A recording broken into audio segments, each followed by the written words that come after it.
போரின் நடுவிலே 234 தொகுதியிலும் விஜயனுடைய தாவேகா தோல்வி அடைகிறது. தலைவன் மாறிலே கூட்டம் சேர்த்துட்டா அது ஓட்டா மாறாது. ஒருவன் பசிக்கன 234 இல்ல 10 கூட முடியாது தனியா நின்னா. வேட்டை துவங்குது உங்களுடைய அடுத்த படத்திற்காக காத்துக்கிட்டு இருக்கிறங்க விஜய். நரிகள் கூட்டமோ அரசியல் அப்படியே முதல்ல வழியில் கிடக்குது.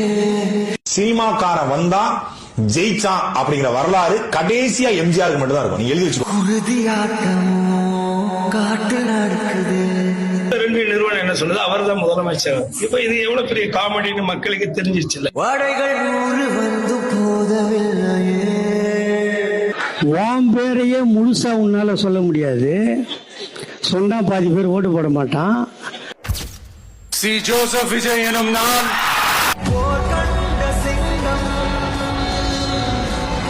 தமிழ்நாட்டு அரசின் முதலமைச்சராக உறுதிமொழிகிறேன்.